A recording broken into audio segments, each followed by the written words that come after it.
Hello mga kaprobinsya, magandang araw po sa inyo. Ayan po, tuloy kami sa trabaho dito.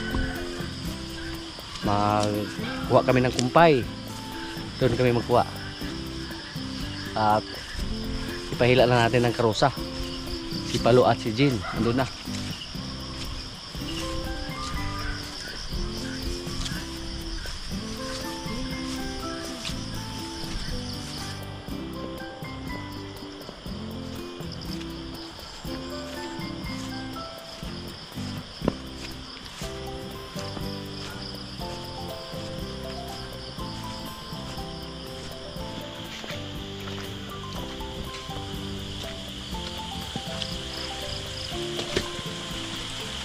Yun wala ang problema pag sakyan. Pero si Palo, may napapansin kami ni Palo mga kaprobinsya, may ugali siya. Minsan parang nanuwag siya ba. Kaya pag may mga alaga tayong kalabaw o baka, hindi tayo dapat magkumpiyansa sa kanila.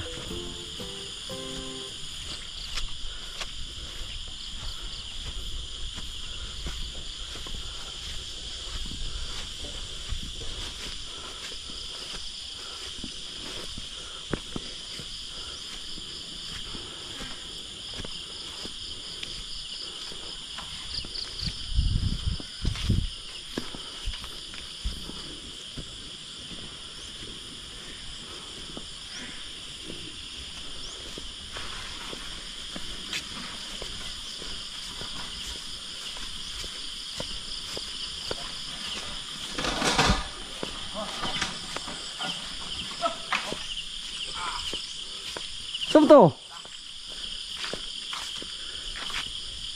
Delikado din ang bato mo, patong-patong tagbato.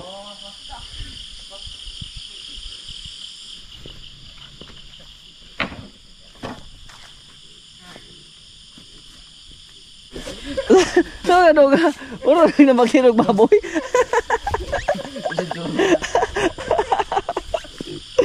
Ano si Oscar eh?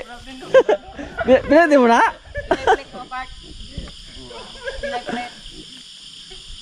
Ilan mo na?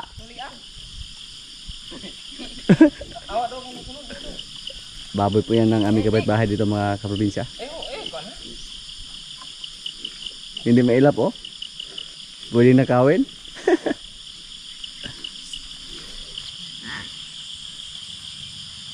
Matutoy mo siya. Uy. Si Paula minsan pinakawalan na siya ni Brot.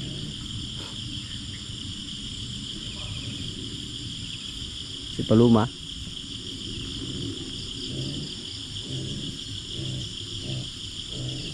Apat po yung kalabaw natin dito ngayon mga kaprobinsya.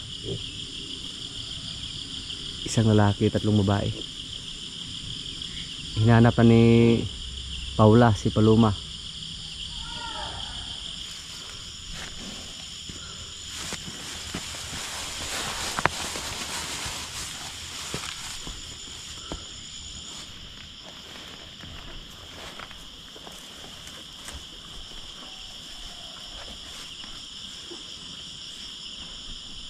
Yung mga kuto siya Yung kalabaw natin na si Paluma, parang inbred po siya kaya maliit. Kahit yung itsura niya, yung kulay, bupalo. Daghamang garapata bro sa tuot.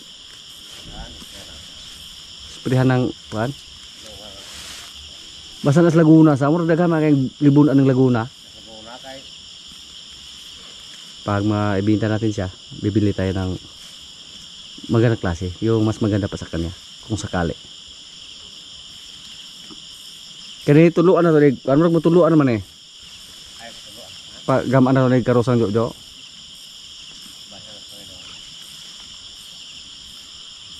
Para mutarod na siya. Mutanod ba gyapon na siya tuluan na?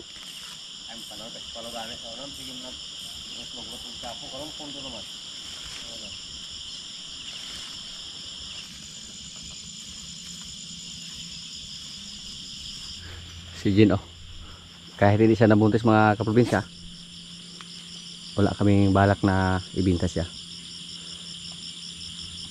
Silang dalawa ni Palo kasi malaki po yung tulong nila dito sa amin. Sila yung maasahan namin sa lahat na trabaho dito. Lalo na si Jen. Magaling din siya mag-araro. Si Palo, hindi pa yan naturuan. Pero pag hindi na masyadong basa yung lupa, turuan na namin siya sa pag-araro doon sa area natin. Doon sa ating tinaniman ng mais. Maraming damo dito. Kinakain mo na si Palo at si Jen. Para mamaya, magkila naman sila ng kumpay. Si Palo, kung hindi pa to siya natuto na magtrabaho dito sa amin, wala na to. Ibininta na namin.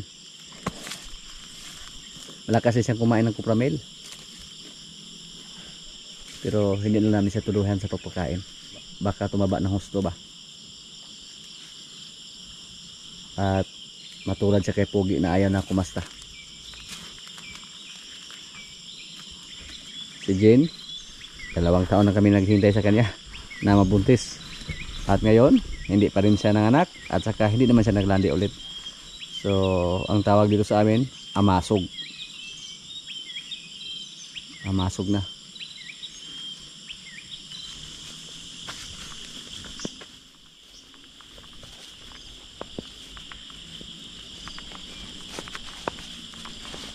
Yung lalaki na kalabaw mga kaprobinsya, kailangan po silang ibabad sa trabaho.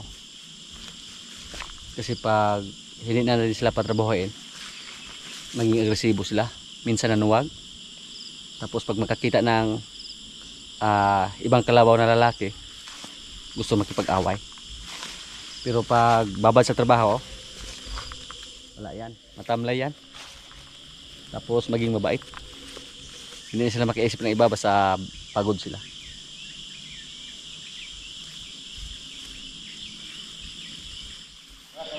Kasi una ho karga.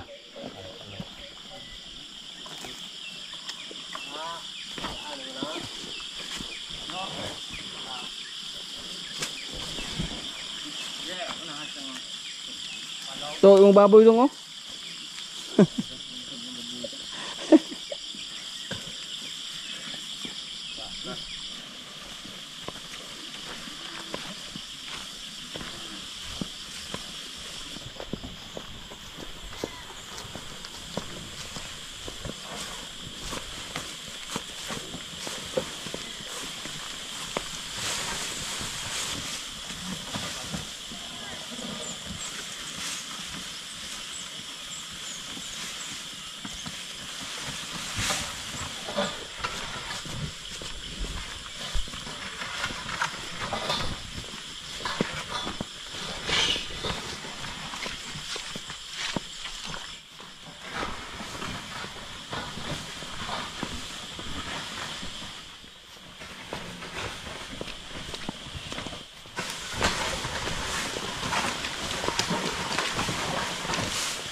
Do.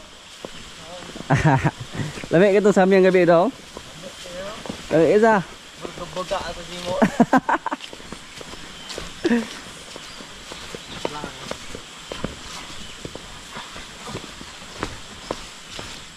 Baka na to dito okay ra. Wala na kuan karapata. Wala na.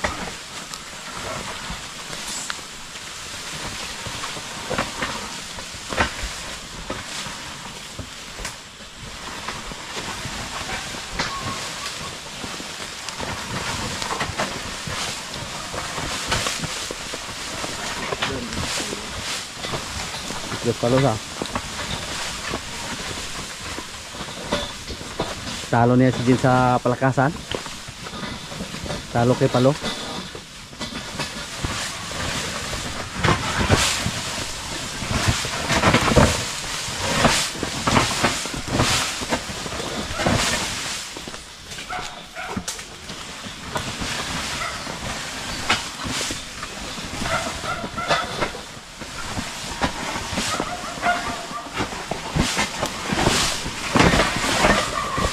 At yung mga bake natin dito mga kaprobinsya oh. Yan. Malakas na kumain. Malapit na po natin silang iwalay sa kailan nanay. Yung isa na maliit, palagi po natin pininom ng gatas. Ano? Gatas lang po yung ininom niya. At may natira nga dito. Yung laki niya, wala nga sa kalahati sa kanyang mga kapatid.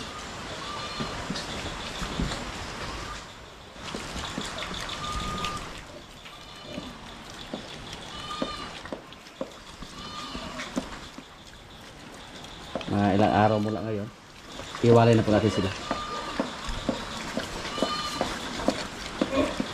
At sana po hindi sila ma-stress, hindi sila makaranas ng pagkataiba para hindi pumayat.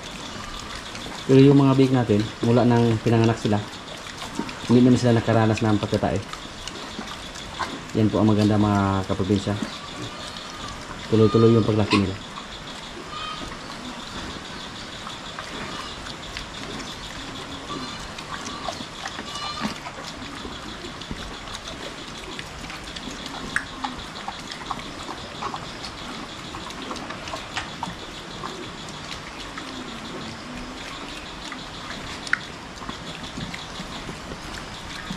Pag iwalay natin sila mga kaprobinsya, yung nanay lang nila ang ating ilipat.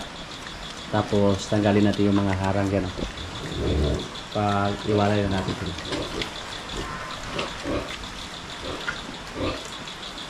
Mapapansin po namin na maganda yung inahin lang yung kunin. Hindi sila manibago sa kanilang tirahan at hindi sila masyadong ma-stress. Yan po ang aming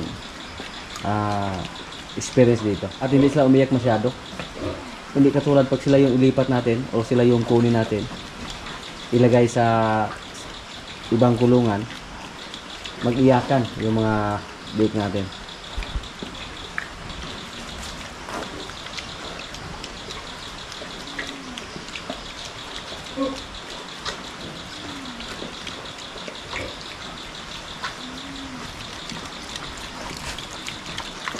Yung iba andun lang, hindi kumain.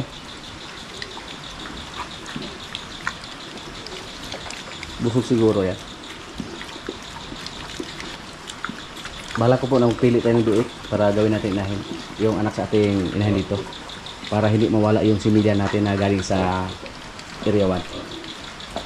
Pero hindi pa natin nakita yung mga baboy natin na hybrid. Hindi pa sila nanganak. Magdagdag po tayo ng inahin dito para inahin lang yung alagaan natin. Tapos ibenta natin yung biik or pang-lechon natin ibenta. Alagaan natin yung mga biik sa loob ng mga isang buwan mula sa pagwalay hanggang 2 buwan. Sa mga time na yan, sigurado tayo na pang-lechon na yan, yung laki nila. Tapos tsaka natin ibenta.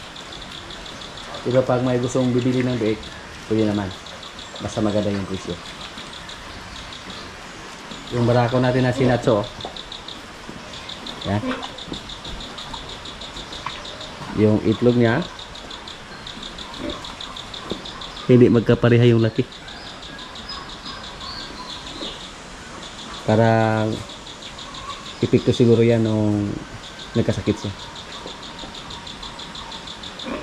Kaya malak po natin na patabain siya, kapunin para ibenta. Kapunin muna para medyo mataas yung presyo basta makapon siya. Dik. Yan po yung itlog niya, hindi magkapareha. Tapos nung nagkasakit siya mga kaprobinsya, napakalaki ng kanyang mga itlog. Tagtaka lang kami ngayon kung bakit lumiit yung isa. Kaya sana yung gawin natin tagakasa dito sa ating mga inahin. Tingnan niyo po. Maliit yung isa niyang itlog. Hindi pantay. Uy, pumasok yung ano. Bake natin.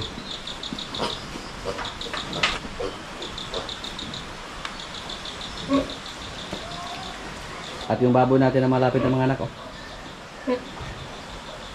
nilagay na natin sa farrowing pen para hindi niya madaganan yung mga bake or hindi maapakan.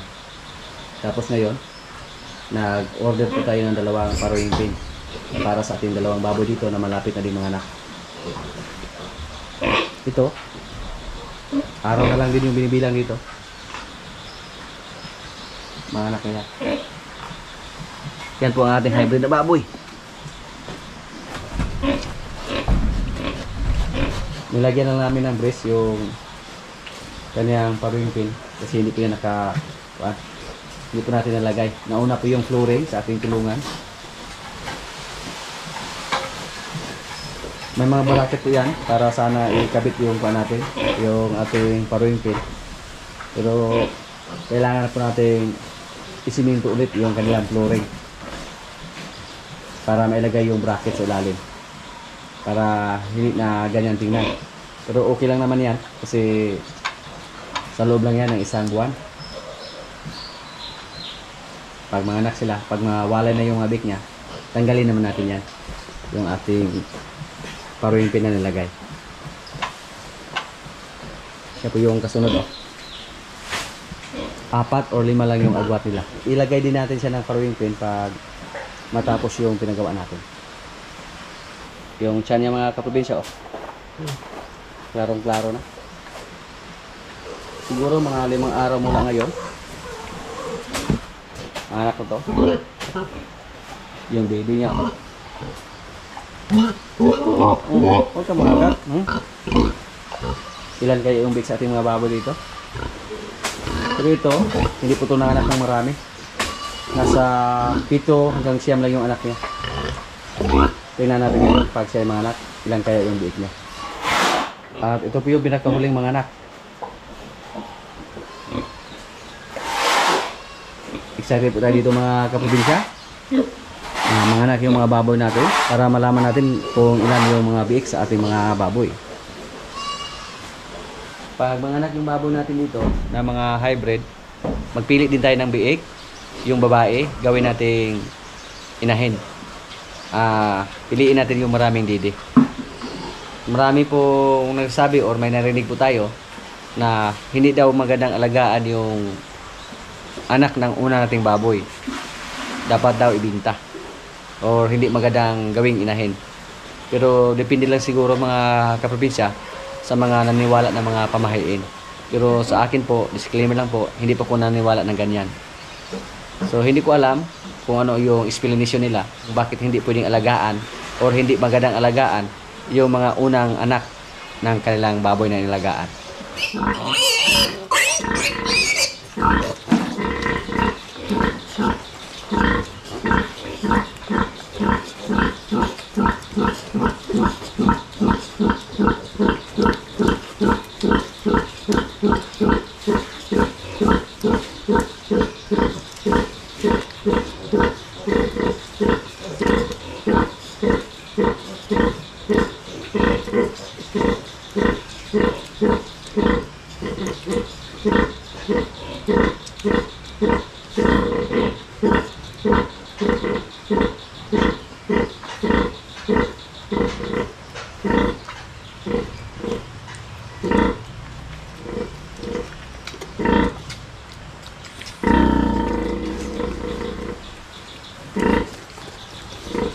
Busog na yung isa, oh.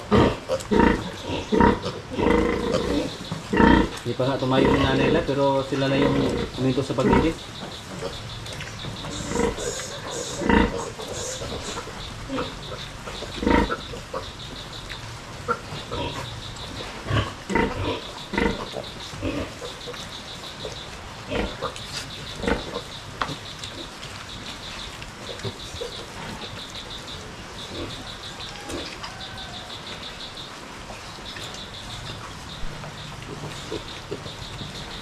At yung baka natin na si Marites, oh.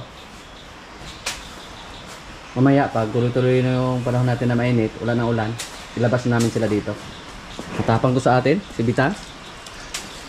Galit sa atin, ayaw niya magpa-video. Tingnan niyo po yung katawan ni Marites mga kaprobinsya. Naging kulay puti na yung kulay niya. Nagmana na yung kulay niya sa kanyang nanay, pero dito, hindi pa nagbago. At yung kanyang noo, yan, yung buna, siguro magmana yung kulay niya sa kanyang nanay. Nung lumabas siya, mana siya kay Pugi yung kulay niya. Pero ngayon, oh, napakaganda ni Marites. Galit talaga tayo. Psst.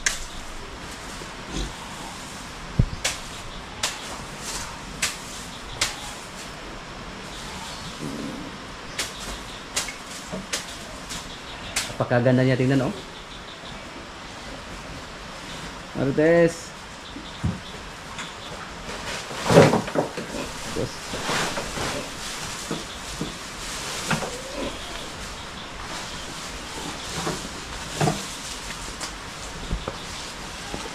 Mamaya ilabas natin siya. Silang dalawa dito. Gusto na ngang lumabas ni Marites. Minsan po makalabas siya dito sa kanyang kulungan. Wala na siyang ganang bumalik dito. Wala na siyang ganang pumasok.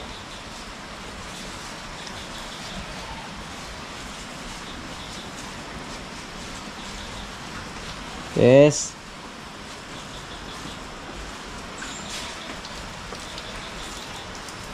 Yung kulungan ng ating baboy naging kulungan ng baka dahil sa sunod-sunod na pag-ulan. Halos 1 linggo yung umulan dito sa amin. Pero ngayon, maliwanag na yung panahon dito sa amin. Wala na kami nakita ng mga dagom. Ngayon po, magkuha po tayo ng mga baging ng kamuti dito para ibigay sa ating mga alagang rabbit.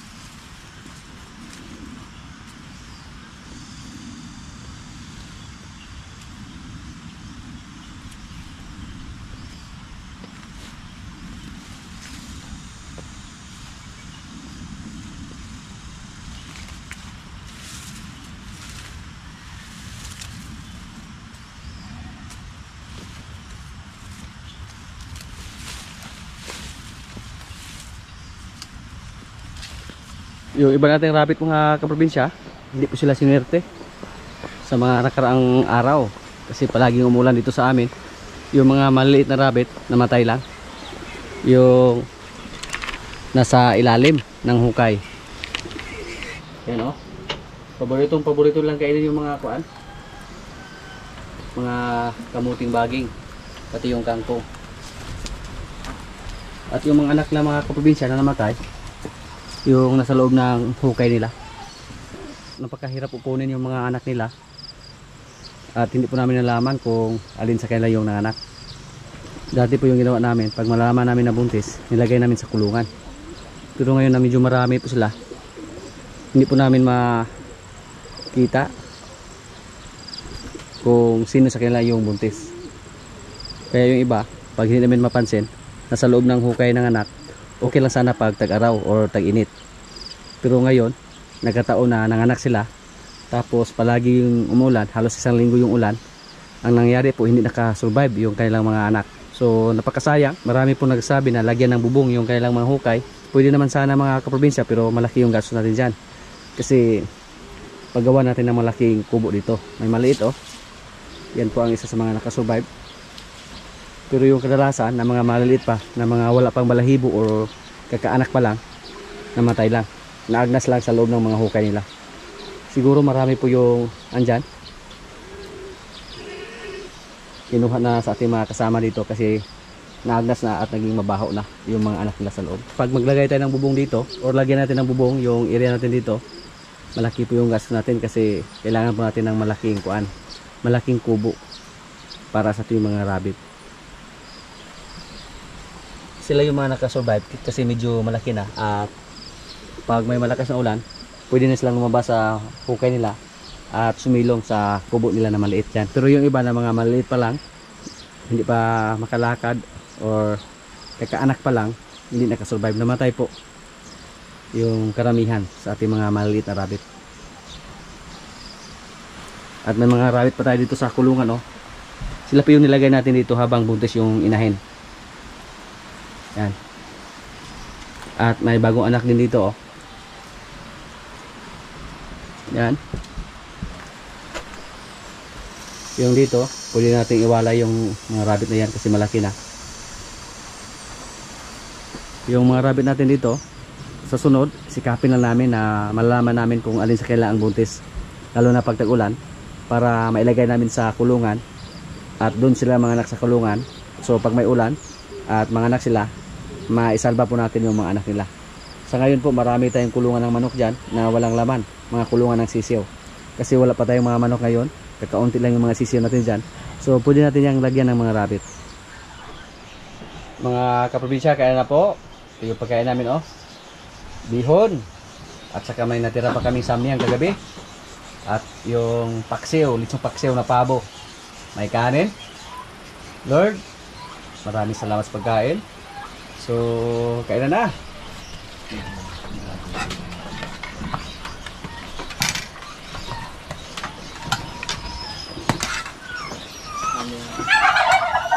Ikonsit mo.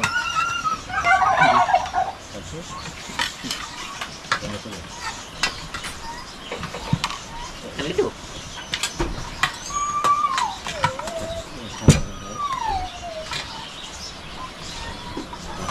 Si Dudong, kusog naman kayo mukha ko ni Dudong. Samyang noon.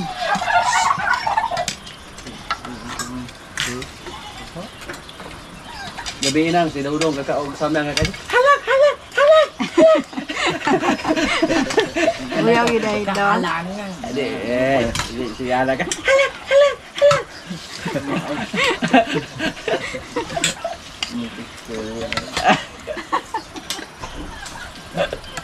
Balik kami dulu nggak? Langan nggak? Sige ni mo dai. Langan nggak?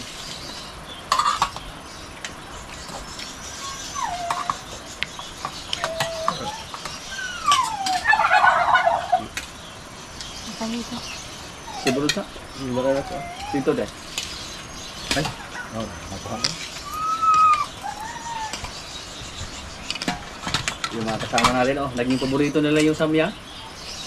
ayaw ni Nanay na. Si Dodo. Breeding, hindi na pinansin. Talo kay Kadudong, oh. Ako daw. Ah, ukaon sa. Subla na ko. Ikan ayaw sa kadagana, oh.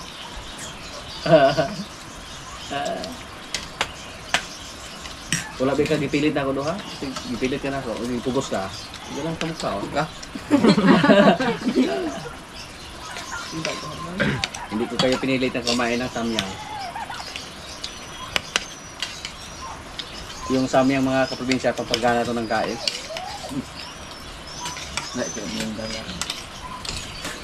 Kasi mapadalas yung subo natin. Diba dong?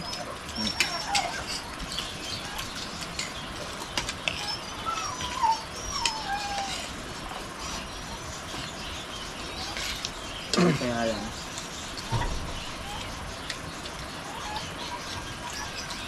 Ako dong. Kato yung dahil lagi. Gahit dahil. Eh, humok ka na. Kaya alam. Mereka boleh langsung besar. Ito ito bukan misahan ako. Sampak ng kasugbo.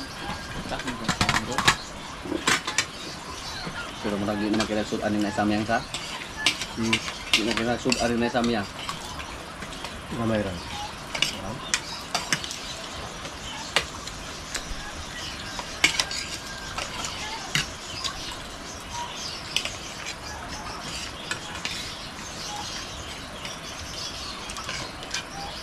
Dodong gabi nga. Ah.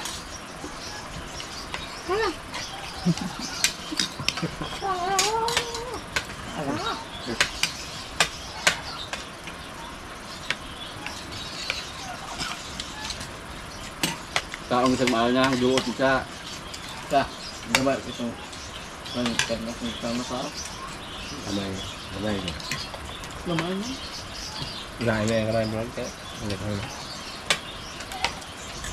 Oo, ang godo. Wala ka ito ang ito. Init begitu kayo. Kanon init. Huwag na tatawa na. Kami sa ikuan. Kalau ang ibutang, kami ang mga nagbunuto. Kaya may biya. Ano naman kayo?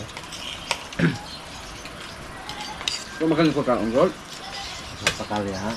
tapos pakabali mo. Kaya sa port, tubig port.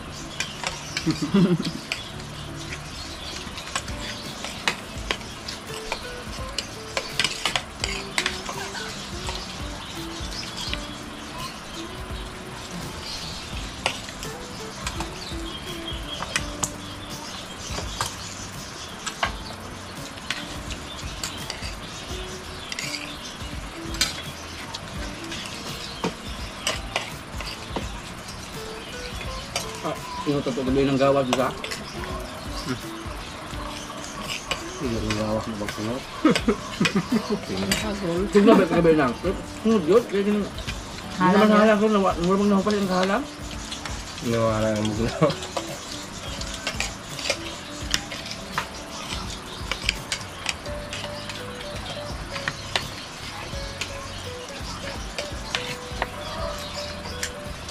Kamen bro.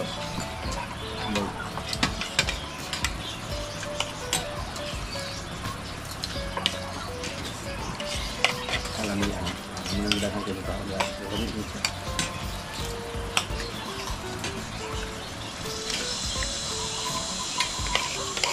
Sama rin yung doon. Ay, doon ako. Ang ginahanap Limit na bro. Sama siya sa puno.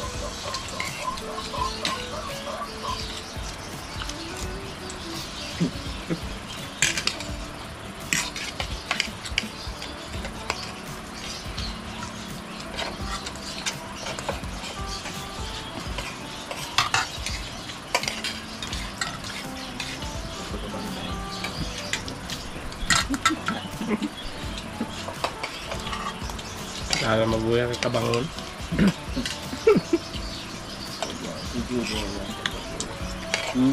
Moro to sa part.